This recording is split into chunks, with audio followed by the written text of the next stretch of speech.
Salam. Maşını servisə verəndə hüquqi tərəfdən arxada hansı proseslər gedir? Gəlin aydınlaşdıraq. Bütün bu xidmət əslində hər addımı qoruyan dəqiq hüquqi sənədlər üzərində qurulub.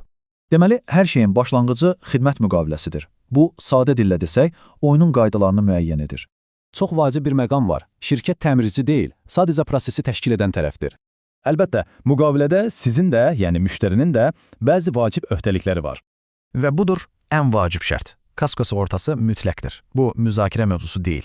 Müqavilədən sonra növbəti addım etibarnamədir. Bununla siz şirkətə müəyyən səlahiyyətlər verirsiniz. Baxın, bu etibarnamə şirkətə maşını idarə etmək və sənədləşmə kimi konkret səlahiyyətlər verir. Amma burada çox vacib bir qoruyucu bənd var. Maşından şəxsi məqsədlər üçün istifadə qəti qadağandır. Şirkət daxilində isə hər bir hərəkət üçün xüsusi yol vərəqəsi yazılır və izlənilir. İndi isə keçirik real işə. Maşının təhvil alınması. Bu da təhvil verilmə aktı ilə sənədləşdirilir.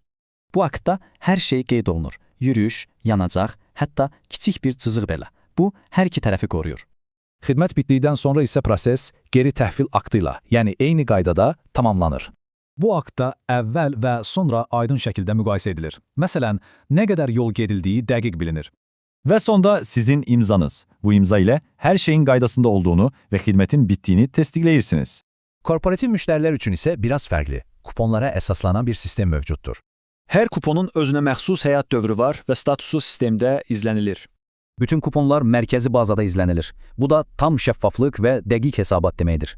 Amma bir məsələ dəyişmir. Hətta korporativ kuponla belə kasko sığortası mütləqdir. Beləliklə, bu sənəd zənciri tam şəffaflıq yaradır. Bəs bu, xidmət sahəsində yeni bir standart ola bilərmi?